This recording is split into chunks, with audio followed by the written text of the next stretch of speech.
Hi friends, इस video में हम एच फाइनेंस का Q1 FY27 का रिजल्ट और उसका कॉन कॉल के बारे में डिटेल में एनालिसिस करेंगे। फर्स्ट ऑफ ऑल हम इस एच फाइनेंस का बिजनेस मॉडल देखेंगे। अगर आप देखेंगे एच फाइनेंस एक 100% सिक्योर एक एमएसएमई बिजनेस है।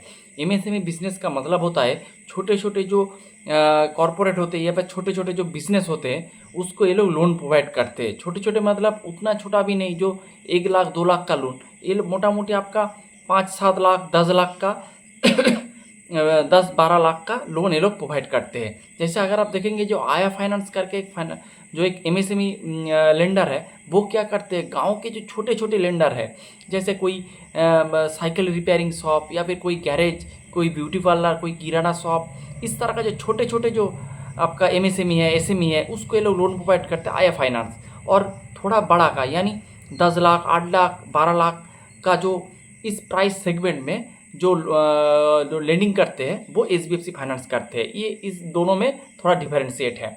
तो अगर आप देखेंगे इसका जो टोटल बुक का ऑलमोस्ट 80% जो इसका रेवेन्यू आता है वो एमएसएमई सेगमेंट से आते हैं और वो 100% सिक्योर है।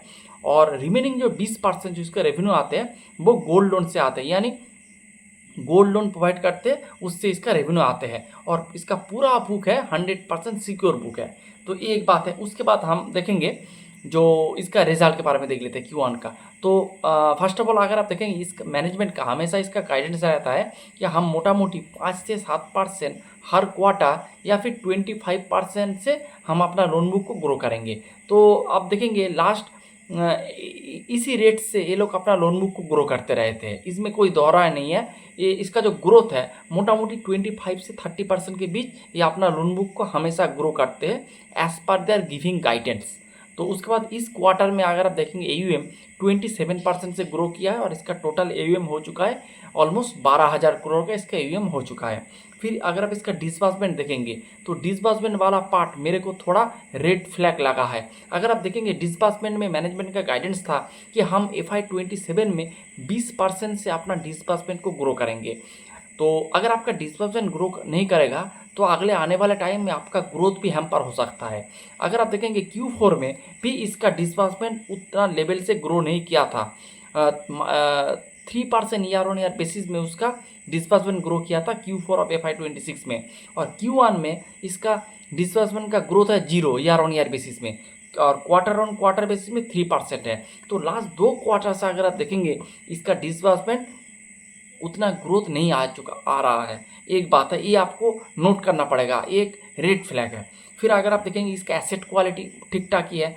अगर आप इसका एसेट क्वालिटी देखेंगे इसका GNP का नंबर भी घटा है और आपका NNP का नंबर भी घटा है। लेकिन इसमें भी एक बात है, अगर आप इसका जो 1+ DPD देखेंगे यानी डे पास ड्यू, यानी एक जो EMI मिस किया है उसका अगर आप नंबर देखेंगे वो quarter on quarter year on year basis पे इंक्रीज किया है। ये एक पॉइंट है जो आपको देखना है। अगर आप देखेंगे 8.12 से बढ़कर हो चुका है 9.18%, यानी ऑलमोस्ट 100 बेसिस पॉइंट का जंप हुआ है 1+ DPD में।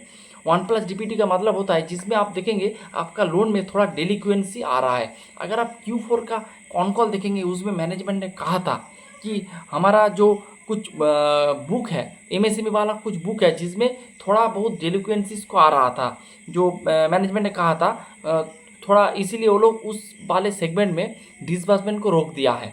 तो इसका ही रिपरकशन हो सकता है कि इसका डिसबर्समेंट का ग्रोथ भी थोड़ा स्लो हो चुका है और इसका 1+ DPD का नंबर भी थोड़ा हाइक हुआ है। तो ये 2 पॉइंट आपको देखना है, एक डिसबर्समेंट वाला, दूसरा DPD वाला बकेट, ये 2 चेक करना है। फिर कॉस्ट टू इनकम घटा है, क्रेडिट कॉस्ट भी इम्प्रूवमेंट हुआ है जो कि बहुत ही अच्छी बात है। और मैनेजमेंट का जो गाइडेंस था मोटा मोटी 1.4 से 1.5 के बीच इसका क्रेडिट कॉस्ट आएगा। अगर आप देखेंगे उससे बेहतर ही परफॉर्मेंस किया है। तो और इसका ROE मोटा मोटी ठीक ठाक ही है। ROE थोड़ा गिरा है 14.73 से 13.53, मोटा मोटी ठीक है। मैनेजमेंट का गाइडेंस है हम अपना जो ROE है इसको 15% में लेके जाएंगे FY27 के एंड में। तो ये हो जाएगा मेरे हिसाब से, देखते हैं। फिर इसका ROA देखेंगे ईयर ऑन ईयर बेसिस में 3 बेसिस पॉइंट डाउन हुआ है, यानी ROA मोटा मोटी स्टेबल है 4.53% में, जो कि ठीक है। फिर कॉस्ट ऑफ बोरिंग अगर आप देखेंगे थोड़ा नीचे आ चुका है ऑलमोस्ट 8.42% इसका कॉस्ट ऑफ बोरोइंग है। मैनेजमेंट ने कहा है ये जो रेंज है यानी 8.42 या फिर 8.50 जो रेंज है, इसी रेंज पे अगले आने वाले क्वार्टर में भी इसका कॉस्ट ऑफ बोरोइंग रहेगा, यानी कॉस्ट ऑफ बोरोइंग और नीचे नहीं आएगा, इस लेवल पे कंसोलिडेट करेगा।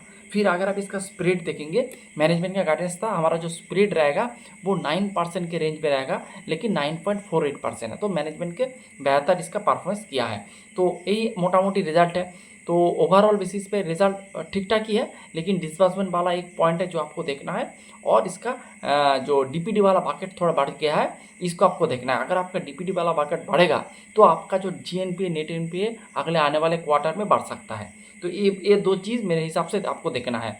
फिर कॉन कॉल में मैनेजमेंट ने वही बताया है, गाइडेंस को मेंटेन किया है, जो जैसे ये लोग ग्रो करते हैं मोटा मोटी 25% में, तो मैनेजमेंट ने कहा है उसी रेट से हम ग्रो करेंगे। उसके साथ कॉस्ट ऑफ बोरोइंग मैनेजमेंट ने कहा है मोटा मोटी इसी रेंज पर रहेगा, यानी मोटा मोटी आपका कॉस्ट ऑफ बोरोइंग 8.50 रेंज पे इसका कॉस्ट ऑफ बोरोइंग रहेगा। और क्रेडिट कॉस्ट मैनेजमेंट ने कहा है 1.4 से 1.5 के बीच रहेगा। अभी इस क्वार्टर में 1.2% के लगभग इसका क्रेडिट कॉस्ट है। और इसका आरओई का टारगेट मैनेजमेंट का है 15%। और उसके साथ मैनेजमेंट ने कहा है उसके पास इनफ लिक्विडिटी है, जो इसको मोटा मोटी 15,000 का इसका जो ईयूएम को इजीली लेके चला जाए, यानी इसको और थोड़ा बाहर से इक्विटी वगैरह फंड रेस वगैरह नहीं करना पड़ेगा उसको लोन को डिलीवर करने के लिए, तो इसके पास लिक्विडिटी अवेलेबल है, ये मैनेजमेंट ने कहा है। उसके साथ मैनेजमेंट ने कहा है जो इसका जो क्रेडिट कॉस्ट भी इसी लेवल पे रहेगा, और मोटा मोटी मैनेजमेंट ने सब कुछ ही मेंटेन किया है, उतना ज़्यादा प्रॉब्लम भी नहीं है। लेकिन इसका डिस्बर्समेंट वाले बुक जिसमें मैनेजमेंट का गाइडेंस है 20% का ग्रोथ का मैनेजमेंट का गाइडेंस था, लेकिन वो अभी फ्लैट चल रहा है। तो ये वाला पॉइंट आपको अच्छे से देखना है, अगले आने वाले क्वार्टर में किस दिशा में ये आपका ये जा रहा है। तो यही था मोटा मोटी ओवरऑल डिस्कशन, शॉर्ट डिस्कशन। और अगर आप इसका प्राइस टू बुक वैल्यू देखेंगे तो ये मोटा मोटी 3 के प्राइस टू बुक में ये बिजनेस आपको मिल रहा है। मेरे हिसाब से ठीक है, बिजनेस वाइज कोई प्रॉब्लम नहीं है, लेकिन इससे बेहतर बिजनेस मॉडल आपको मिल जाएगा इससे लो प्राइस टू बुक में। ये एक बात है जो